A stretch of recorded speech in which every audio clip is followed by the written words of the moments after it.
25 سالہ زندگی میں رسول پاک کی خدمت کرتے رہے.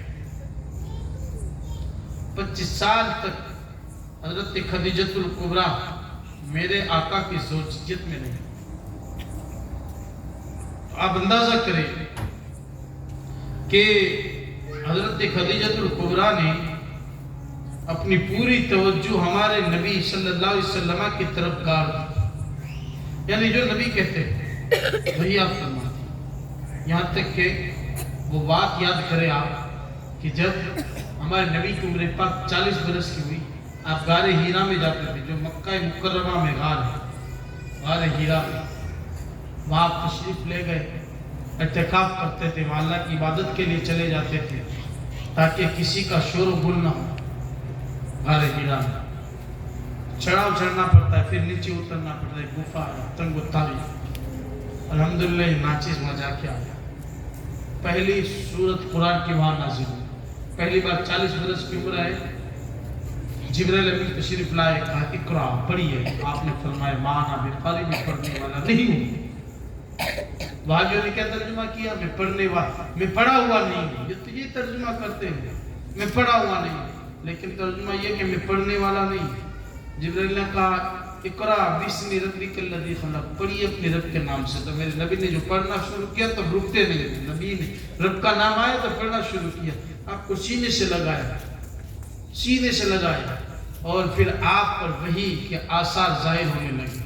چونکہ قرآن تھی، وحی تھی، آپ پسینہ میں شراب ہوگے. جب بھی آپ پر وحی نازل ہوتی تھی، آپ کی پیشانی پاک پر پسینوں کی قطرہ موتی بن کے ٹپکتے تھے. یہ بارے گرا آسان نہیں تھا. لیکن آپ یاد کریں وہ تاریخ کہ آپ جب گھبرائے ہوئے اپنے گھر پہنچے نے کہا اے خدیجہ مجھے کمبل اڑاؤ، کمبل اڑاؤ، مجھے ٹھنڈی لگ رہی ہے. قرآن جو پہلی بار نازل ہوا، پہاڑوں نے انکار کر دیا تھا. قرآن کو اپنے اوپر جو ہے نازل ہونے کے لیے پہاڑ بھی برداشت نہ کر سکا ہو. میرے رسول کو ٹھنڈی سے محسوس ہوئی. کہا خدیجہ کمبل اڑاؤ، کمبل اڑاؤ، مجھے ڈر سا محسوس ہوتا ہے. حضرت خدیجہ نے تسلی دی، آپ ڈرنے والے نہیں ہیں. آپ کو ڈر کس بات کا کہ آپ نے تو ہمیشہ یتیموں، غریبوں، بیواؤں کی مدد کی ہے، یتیموں کے سہارا بن کے، آہنی دیوار بن کے ڈٹے رہے ہیں. آپ کو خوف نہیں ہونا چاہیے. قرآن نازل ہوا یا ایھا المزمل، اے کملی اوڑھنے والے. یہاں پر بھی قرآن کی صورتیں نازل ہوئی. حضرت خدیجۃ الکبریٰ سمجھ گئی یہ نبی ہیں. آپ نے جب اللہ نے نبوت کیا نہیں تو اس وقت مکہ کے اندر ہمارے نبی کے پاس مال تو بڑا کم تھا، یتیم تھے. لیکن ظاہر اعتبار سے ورنہ تو آپ اشارہ کرتے تو مکہ کا ہر پہاڑ سونا بن جاتا. آپ نے رغبت ہی نہ کی دنیا کی طرف، دنیا کو چاہا ہی نہیں آپ نے. لیکن باہر ہے، یہاں تو عاشقوں کو یہاں آزمایا جاتا ہے کہ عشق کتنا ہے، محبت کتنی ہے. کہ آیا جس کے صدقے میں تمہیں ایمان ملا اس آقا سے تمہاری محبت کتنی ہے، آزمایا جاتا ہے. حضرت خدیجۃ الکبریٰ نے عرض کی یا رسول اللہ علیہ الصلوۃ والسلام، میرے ماں باپ آپ پر قربان ہوں. یہ میرا جتنا مال ہے نا، یہ سارا مال آپ کا ہے، میں بھی آپ کی ہوں. ان مالوں کو آپ اسلام پھیلانے میں جہاں چاہے خرچ کر دے، یہ سب آپ کا ہے. پورا مال دے دیا. کتنا مال تھا جانتے ہو؟ ایک تاریخ میں جنت زیور میں یہ بات ہے کہ اتنا ڈھیر کیا مال کا کہ وہ مال سونے کا ڈھیر تھا، سونے اور چاندی کا، کہ دونوں طرف آدمی کھڑے ہو جائے، 7 فٹ کا آدمی کھڑا ہو جائے دونوں طرف تو ان کا سر نہیں دکھتا تھا. اتنا سارا مال، یعنی اس وقت کروڑوں ابزوں کا مال حضرت خدیجہ نے اسلام کی خاطر مصطفیٰ کے قدموں پہ نثار کر دیا. اور اس وقت میرے آقا علیہ السلام نے دیکھا کہ پورے مکہ میں ایک ذات ہے خدیجہ کی عورت ہو کر کے جس کی دولت نے اسلام کو ترقی دی، اور ایک ذات حضرت ابوبکر کی نظر آتی ہے. وہ بات آئے گی انشاءاللہ تاریخ میں. میں تو یہاں سجدہ خدیجۃ الکبریٰ کی بات آئے تو بیان الغرض مختصر چھوٹی آپ کی عمر پاک میں آپ کی زندگی کے وہ گوشے جس سے آج ہماری زندگی روشن اور منور ہو رہی ہے. آپ اندازہ کریں کہ جب بڑی بڑی جنگ ہوتی تھی، کئی گھروں کے گھر تباہ ہو جاتے تھے. میرے آقا علیہ السلام صلح پسند، اس وقت بڑی بڑی جنگوں کو آپ نے ٹالا ہے. ایک تاریخ کی وہ جنگ بھی آپ دیکھیں، خانہ کعبہ کو آپ عزت کرتے کہ نہیں؟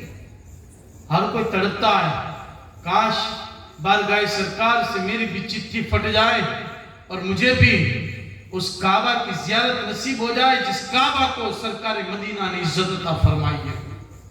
اس رسول کی اس گنبد خضرا کی زیارت نصیب ہو جائے. ہر کوئی تڑپتا ہے دل میں، کیونکہ سرکار کی مقدس شہر